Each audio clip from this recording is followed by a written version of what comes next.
Hello everyone, welcome to my channel. আমি শর্মিষ্ঠা। আশা করি আমার সকল বন্ধুরা অনেক অনেক ভালো আছো আর সুস্থ আছো।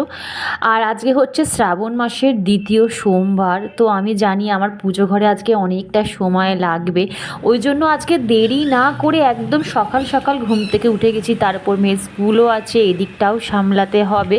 আর আগের দিন রাতেই না আমি ডিসাইড করে নিয়েছিলাম, জানো তো, যে কোন কাজটা ঘুম থেকে উঠে আগে করব আর কোনটা পরে করব। দেখবে এইভাবে যদি আমরা আগের দিন রাতে একটা রুটিন সেট করে শুই না, তাহলে আমাদের সকালবেলা না ওই মানে হ্যাপাসাট হয়ে যায় না, বা হজবরল হয়ে যায় না যে কোন কাজটা আগে করব বা কোন কাজটা পরে করব। তো যাই হোক, আমার দিকটা দরজা জানলা সব খুলে দিয়ে এসেছি। সকালবেলা ঘুম থেকে উঠে যতক্ষণ না আমি জানলা আর দরজা খুলতে পারছি, ততক্ষণ আমার না দম আটকে যায়, জানো তো। তা এখানে আমি মেথির জল আগের দিন রাতেরবেলায় ভিজিয়ে রেখেছিলাম, তো সেইটাই আস্তে আস্তে সিপ করে করে খেয়ে নেবো। আর ওখানে আমার খাওয়াও হয়ে গেছে, সেটা শ্যুট করিনি। আস্তে ধীরে বসে বসে 5 মিনিট ধরে আগে মেথির জলটা খেলাম। তারপরে আমি এসেছি এই যে এখান মানে সিঁড়িটা ঝাড় দিতে। আর একটা কথা না বললেই নয়, জানো তো, বিহাইন্ড দ্য সিন মানে ক্যামেরার ওপারে কে আছে বলো তো, মানে আমার ক্যামেরাটা কে ধরে দিয়েছে বলো তো? আজকে আমার হাজবেন্ড ধরে দিয়েছে। কারণ এখন তো অনেকটা সকাল, ও এখনও দুগ্গা করেনি, মানে কাজে বেরোয়নি। তো আমি বললাম, তুমি যখন এখনও আছো তখন প্লিজ আমাকে একটু ক্যামেরা ভিডিওটা করে দাও, তাহলে তাড়াতাড়ি হয়ে যাবে। না হলে ওই স্ট্যান্ড সেট করে মোবাইল আটকে করতে করতে 10-15 মিনিট এক্সট্রা চলে যাবে। আজকে যেহেতু আমার তাড়া আছে, তুমি একটু প্লিজ করে দাও। তো বললো ঠিক আছে দাও, আমি করে দিচ্ছি। তো ওই ক্যামেরাটা ধরে দিয়েছিল আর আমি এদিকে ঝটপট করে শ্যুটগুলো করে নিয়েছিলাম।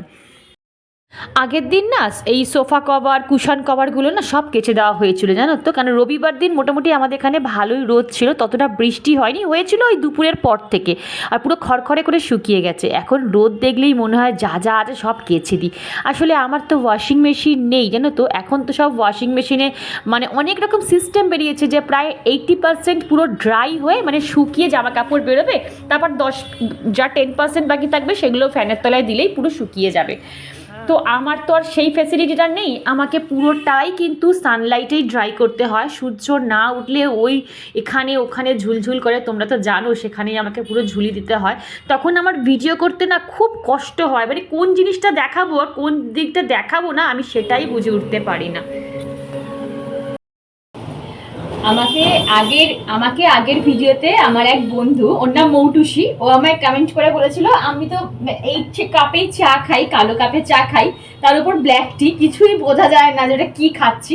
তো আমাকে বলেছিল যে শর্মিষ্ঠা, তুমি একটা কাজ করবে, তুমি কালো কাপে চা না খেয়ে, মানে এই ব্ল্যাক টিটা না খেয়ে তুমি এমনি কাচের কাপে খাবে, মানে যেটা ট্রান্সপারেন্ট সেই কাপে খাবে, দেখতে ভালো লাগবে। তো সত্যি ঠিকই বলেছো, এটা আমিও জানি গো, আমি মাঝে মাঝে খাই, কিন্তু হাতের সামনে যে এই কাপটা থাকে তো, আর এই কাপটা খুব সুন্দর দেখতে, জানো তো, আমার খুব ফেভারিট একটা কাপ। বললাম না, আমার কালো কালার ভীষণ প্রিয়। তো এইটা করেই আমি খাই। এইবার দেখলাম কি বলতো, এটা একদম নতুন, এটাকে ইউজ করবো না, আর আমার কেমন যেন লাগে, জানো তো, তুলে তুলে রাখতে। তো ঠিকই বলেছো, কিন্তু দেখো আবার এই কাপে চা খেলে কত সুন্দর দেখতে লাগে না, মানে কালারটা যে পরিষ্কার, মানে একটা ভালো চায়ের যে কালার সেটা পুরো পরিষ্কার বোঝা যায়। আর পাতা চায়ের কালার ভীষণ ভালো দেখবে, অনেক সময় দেখবে আর একটু রেড, মানে তুমি আর একটু চায় পাতা কম দাও, দেখবে হালকা একটা রেডিশ কালার, গোল্ডেন কালার, মানে খুব সুন্দর সুন্দর কালার আসে কিন্তু। তো ওই জন্য ওর কথা ভেবে আজকে আমি এইটা করে চা খাচ্ছি। থ্যাংক ইউ সো মাচ গো বলার জন্য।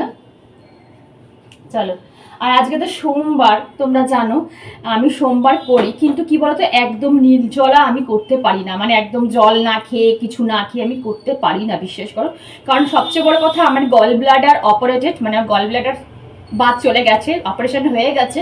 তো তারপর থেকে আমাকে ডাক্তার বলেই দিয়েছে যে এমটি স্টমাকে থাকবে না, এমটি স্টমাকে থাকলেই তোমার গ্যাস ফ্ল্যাকচুয়েট হবে, ঠিক আছে।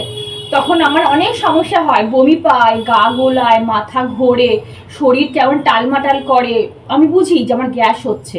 তারপরে না আমি আর উঠতে পারি না বিছানা থেকে। তোমার হাজবেন্ড প্রচন্ড বকাবকি করে যে আগে শরীর, তুমি যদি শুয়ে থাকো দুদিন তখন তোমার কে দেখবে, তোমাকে আগে ফিট থাকতে হবে, সংসার করতে হবে, তারপর তোমায় পুজো করতে হবে, সংসারের মধ্যে থেকেই তোমাকে পুজো আচরা করতে হবে।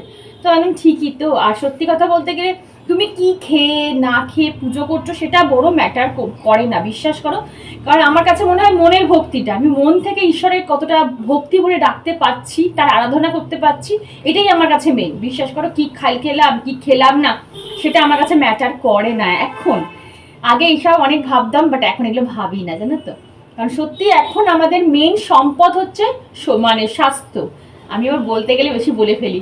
মেন সম্পদ এখন আমাদের স্বাস্থ্য। স্বাস্থ্য যদি ঠিক থাকে আমরা সব কিছু করতে পারবো, আমরা ঈশ্বরের আরাধনাও করতে পারবো। আর যদি দুদিন শুয়ে থাকি তাহলে আমরা ঈশ্বরের কাছে গিয়ে 2 মিনিট বসতেও পারবো না, তার আরাধনাও করতে পারবো না, তাই না বলো? তো এই হচ্ছে ব্যাপার। তো চলো আমি চাটা খেয়ে নিই, মা চা খাচ্ছে, আমি আর মা একটু চাটা খেয়ে নিই। বাইরে বৃষ্টি পড়ছে, তারপরে এক্সট্রা কাজ, সিঁড়ি ফিড়িতে সব ঝাড়ফাড় দেওয়া কমপ্লিট হয়ে গেছে, দেখতেই পেয়েছো সব পরিষ্কার কমপ্লিট। এইবারে বেডরুমটা যাব, তারপরে স্নান টান করে পুজো করতে যাব। তাও এখনো অনেক কাজ, অনেক কাজ। চলো দেখতে থাকো ব্লগটা।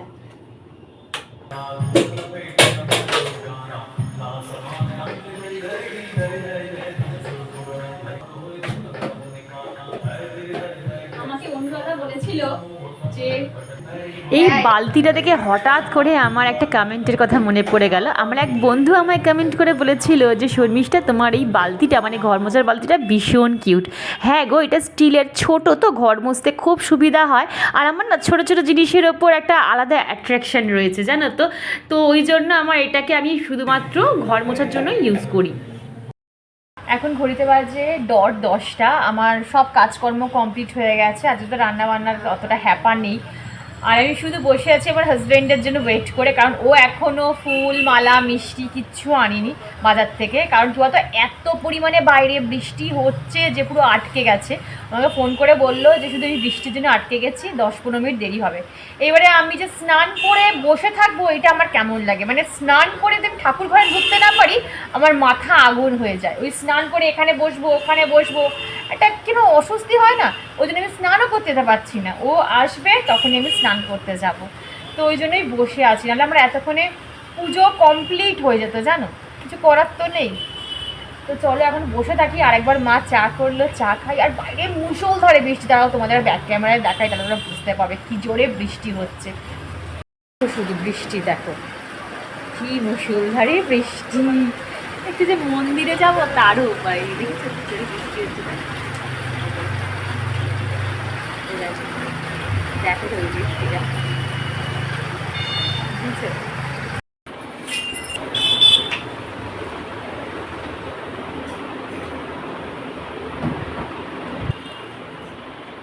তো এদিকে আমার স্নান কমপ্লিট হয়ে গেছে। তো শাড়ি পরেই আজকে পুজো করব ভেবেছিলাম, আরও অনেক কিছু ভেবে রেখেছিলাম, কিন্তু এইবারে করতে পারলাম না, জানো তো। শরীরটা না খুব একটা ভালো নেই, জানো তো। তো যাই হোক, সেই সব কথা রাখো, বাদ দাও। তো আমি এখানে এই যে আমার কাকিমার দেওয়া একদম হাতের সামনে দেখলাম এই শাড়িটার রয়েছে, এটা আমার কাকিমা আমাকে গিফট করেছে। তোমাদের তো শর্ট ভিডিওতে বললাম না যে আমার কাকিমা, নিজের কাকিমাই আমাকে এটা দিয়েছিল। কিছুদিন আগে যখন বাপের বাড়ি গেছিলাম, তখন আমাকে, আমার মাকে, আমার বোনকে, 3জনকেই কিন্তু শাড়ি দিয়েছে। তো ভাবলাম কাকিমার দেওয়া শাড়িটাই পরি, কেন কাকিমা বলেই দিয়েছিল তুই তো পুজো করিস, তুই শ্রাবণ মাসে যখন পুজো করবি কি জন্মাষ্টমীর পুজো যখনই করবি, তুই তখন এই শাড়িটা ভেঙে পরবি, আমার ভালো লাগবে। তো এই তো আমি রেডি হয়ে নিয়েছি, তেমন আর কিছু করিনি, জানো তো। বললাম তো শরীরটা একদমই ভালো যাচ্ছে না কদিন ধরে। তো একদম দেখো দুলটাও আজকে চেঞ্জ করে নিলাম। আর এই দুল না, এই যে পেছনে যে সুতো দেওয়া যে দুলগুলো বলে, কি দুল বলে ঠিক আমি জানি না। তোমরা তো দেখো আমি 12 মাস কিন্তু এরকমই ঝোলা দুল পছন্দ করি পরতে। আমি বসা দুল না একদম পরতে পারি না, আমার কানে প্রচণ্ড লাগে। তো এরকম ঝোলাধুলি আমি পরতে পছন্দ করি। আর কিছুই করিনি গো। আর হাতে একটু শাঁখা পলাটা চেঞ্জ করেছিলাম, আর চুড়িও পরেছিলাম, সবুজ চুড়ি পরেছিলাম, সেটার ভিডিও করিনি। আর হালকা করে একটু লিপস্টিক আর কাজল দিলাম, আর এই তো বড় একটা চেন সেটা একটু পরে দিলাম। একদম সিম্পলভাবে সেজেছি। এই ভিডিওটা তোমরা দেখে আমাকে অনেকে অনেক সুন্দর সুন্দর কমেন্ট করেছো, তোমরা বলেছো শর্মিষ্ঠা খুব সুন্দর লাগছে। আর নারীতে যে শাড়িতে যে নারী সুন্দর, সেটা তোমাকে দেখেই বোঝা গেল। তো যাই হোক, এত সুন্দর সুন্দর কমেন্টগুলো পড়ে সত্যি আমার আপ্লুত। কার না ভালো লাগে বলো তো প্রশংসা শুনতে বা নিজের নামে সুখ্যাতি শুনতে। তো চলো এবার এই পুজো ঘরে ঢুকে আস্তে আস্তে সবগুলো সাজিয়ে গুছিয়ে নিই, তারপর তোমাদের সাথে কথা হচ্ছে।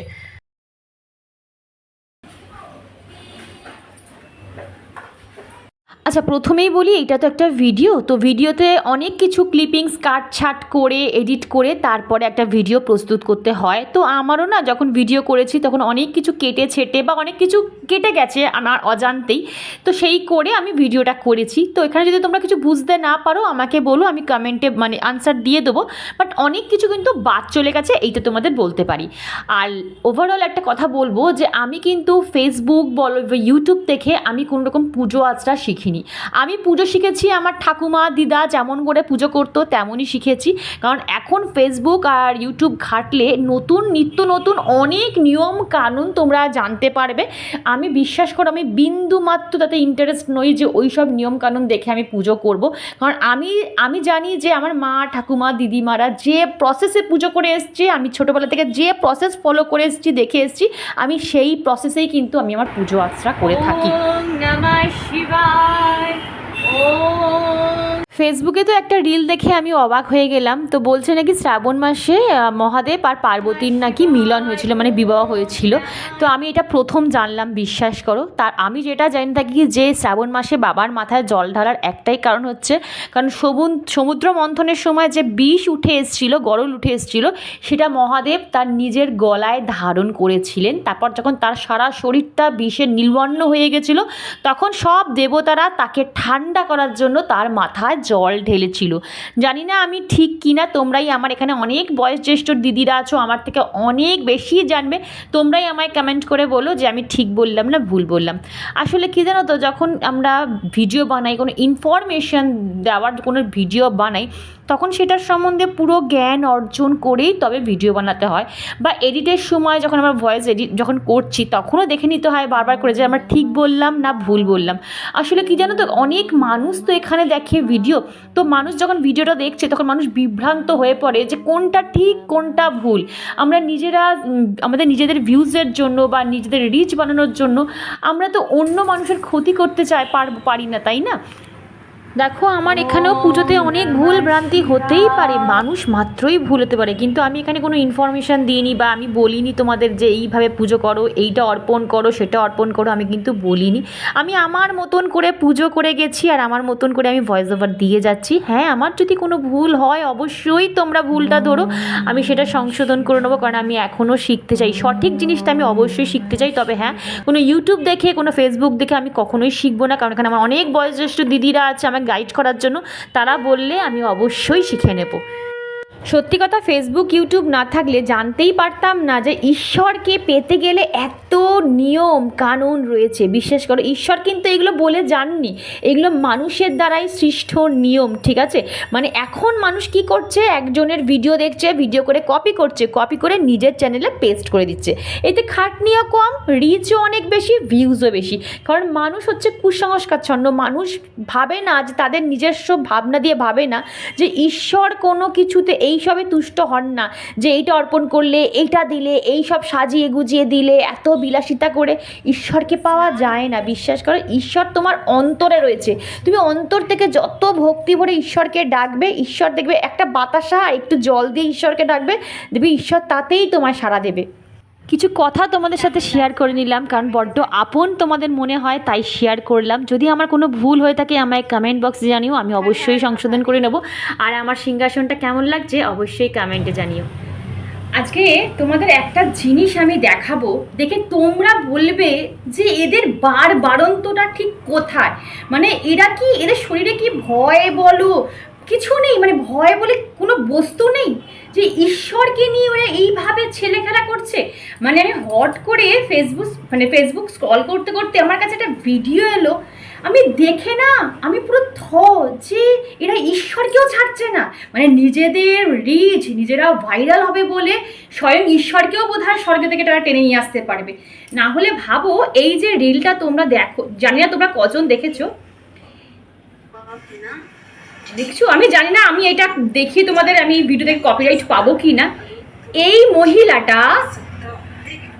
মহিলাটা শিবলিঙ্গ মহাদেবকে নিয়ে কোথায় না কোথায় চলে যাচ্ছে, বাথরুমে চলে যাচ্ছে, সেখানে তাকে সাবান দিয়ে সার্ফ দিয়ে ঘষে ঘষে পরিষ্কার করছে, তাকে প্রেশার কুকারে বসিয়ে, মানে মহাদেব শিবলিঙ্গকে প্রেশার কুকারের মধ্যে ঢুকিয়ে সেটাকে সিটি মারছে, তাকে কোলে নিয়ে বসে তাকে খাওয়াচ্ছে। মানে এতদিন গোপালকে নিয়ে হলো এইসব কুচ্চা, মানে গোপালকে নিয়ে যেখানে সেখানে কোলে নিয়ে বাস্কেটে নিয়ে ঘুরে বেড়াচ্ছে। আমাদের বাড়িতেও গোপাল আছে, কিন্তু আমরা এতটা করার সাহসও পাবো না, ঠিক আছে? এই নোংরা জামা কাপড় রাস্তার, মানে বলতে বাধ্য হচ্ছে, এই জামা কাপড় পরে আমরা ওয়াশরুমে যাচ্ছি, বাথরুম যাচ্ছি, সেই জামা কাপড় পরে আমরা গোপালকে নিয়ে সারা বিশ্ব ব্রহ্মাণ্ডে চষে বেড়াচ্ছি, দেখাচ্ছি যে আমরা কত বড় ভক্ত। ঠিক আছে।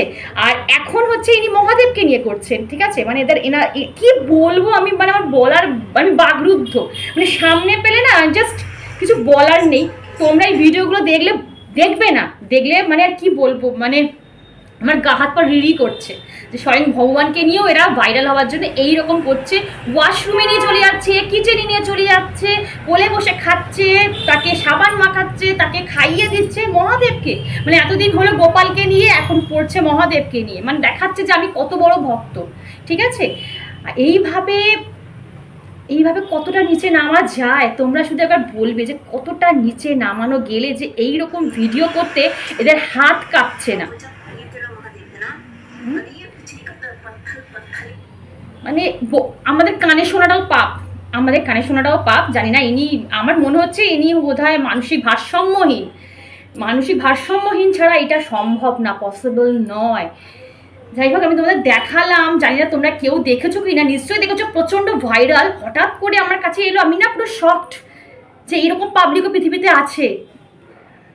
তো যাই হোক, ঈশ্বরকে পাওয়াটা এতটা সহজ ব্যাপার নয়, যেমন তেমন কঠিনও নয়, সহজও নয় তেমনি কঠিনও নয়। আমি সবসময় বলি ঈশ্বরকে পেতে গেলে তোমাকে বিশাল কঠিন, মানে কি বলো, এই টোটকা সেই টোটকা করতে হবে, সোমবার এই টোটকা, মঙ্গলবার এই টোটকা করলে শিবলিঙ্গ পাবে, এই পাবে সে। আমি একদম বিশ্বাস করি না। আমি এখান থেকে অন্তর থেকে বিশ্বাস করি যে আমি অন্তর থেকে কতটা তাকে ডাকতে পারছি, কতটা অন্তর দিয়ে তাকে আমি ভক্তি করতে পারছি, এইটুকুই গো, বিশ্বাস করো। মানে আমি আর কিছু বলবো না, আমি শুধু একটা কথাই বলবো, তোমরা বন্ধুরা শুধু ভক্তি করে ভগবানকে ডেকে যাও, কোনো টোটকা, কোনো কুসংস্কারচ্ছন্ন হয়েও না, কোনো টোটকায় কান দিও না।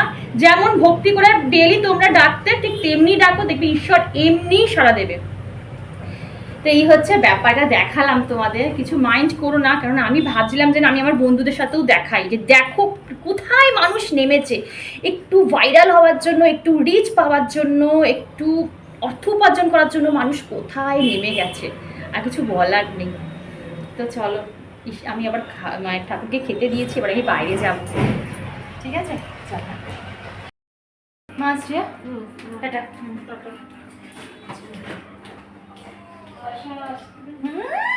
আমি দুপুরে দাঁড়িয়ে আইসক্রিম খাচ্ছি, দরজা বন্ধ করে দাও। চলো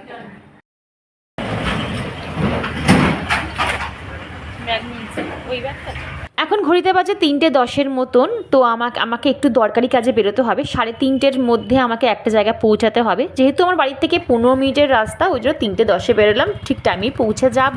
তো চলো বন্ধুরা, ভিডিওটা আজকে আমি এখানেই এন্ড করছি। ভিডিওর কোনো অংশ ভালো লাগলে চ্যানেলটা সাবস্ক্রাইব করে পাশে দেখো, লাইক করো, শেয়ার করো, কমেন্ট করতে একদম ভুলো না। দেখা হচ্ছে নেক্সট ব্লগে। রাধে রাধে।